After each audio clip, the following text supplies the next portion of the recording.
See, they go head-to-head, hips back. They use explosive advances to try and get that takedown in the top position. Use that weight, use the gift of gravity to stay in that top position and force all that through the opponent. Yeah, you're right. The strategy does change. You see a lot more takedowns just like that.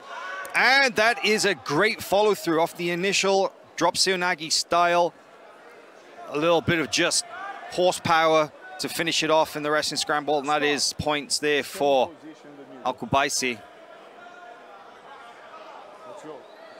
It's that short burst of energy, isn't it, to keep those energy systems available to you. If you keep pushing with a bigger musculature, there's more lactic acid, you know, more energy associated with utilizing those muscles. So it often comes down to those explosive moments where they get the top position and they start to control. Yeah, I think the key difference you'll see in the heavyweight divisions as compared to the lighter weights is, of course, the pace is a little bit slower. These guys are big, strong, and explosive, but dynamic in maybe shorter bursts and able to maintain that high pace for so long. And the strength is a factor, but when you've got so much more weight behind your positions, it does often slow the game down, especially on the mat. But there's a lot of technical details usually happening in the heavyweights that it's worth paying attention to, because when faced with a potentially bigger, stronger opponent, you've got to make sure that your technique is on point, right? Alkubaisi and Zuka head-to-head here, staring down the tunnel of takedowns. Drops in for the low single. The Zuka looking to lift the leg. There's a counter. Alkubaisi, but they go out of bounds. Seeing some big, big throws here in this match.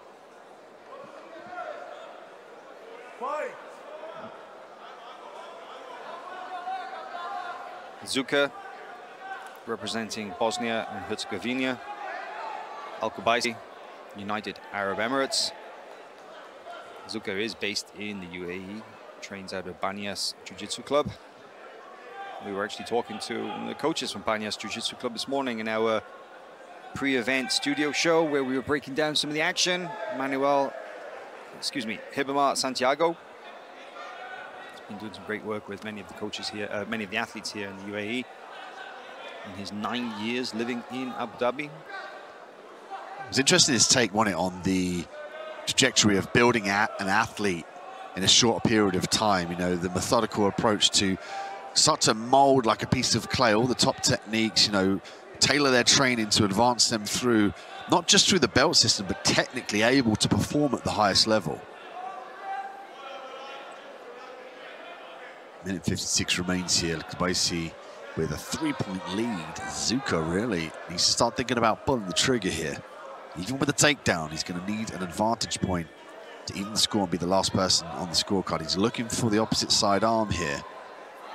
Gets the lift. There's a defense there from Alkubaisi. Knee shield on the outside position. Lovely takedown. Stepping right across, but wrestles his way back to the top position to Zuka and gets the 2 points, but still a point down here in this entanglement. 1 minute and 20 left on the clock.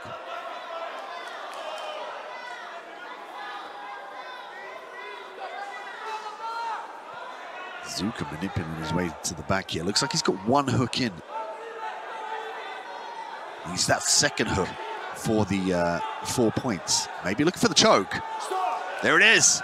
Nice. Gets the choke from the back. Just over a minute remaining. That's an impressive come from behind win there for Zuka. You know, 4 points down and getting a submission. That's some really good work, you know, because a 4-point deficit is difficult to overcome in the space of only 60 seconds. So you often see athletes change strategy and try to finish the match instead. But hey, that's not easy. That's a tall task as well. So to manage to do that, very impressive victory. Well, we'll see how he did it in the replay here coming up in a second. Zuka, we spoke about him being able to get the 4 points for the back. But what he did was walk real high on the back, negotiate control of this noose mechanism, use his hips as well as the added pressure. Check a different angle. Look how high he is as he falls off. He's using that top side leg to force into the back of his neck of his opponent, which facilitates the choke in a much stronger fashion.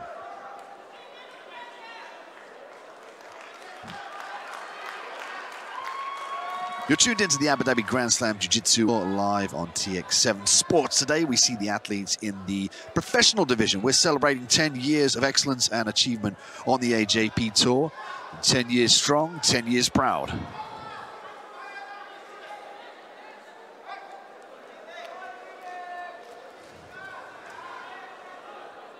Back into the lightweight black belts now.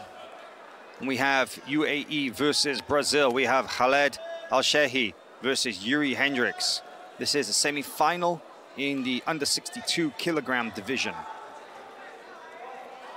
Khaled Al-Shehi, really impressive performance in his quarterfinal match, very aggressive, great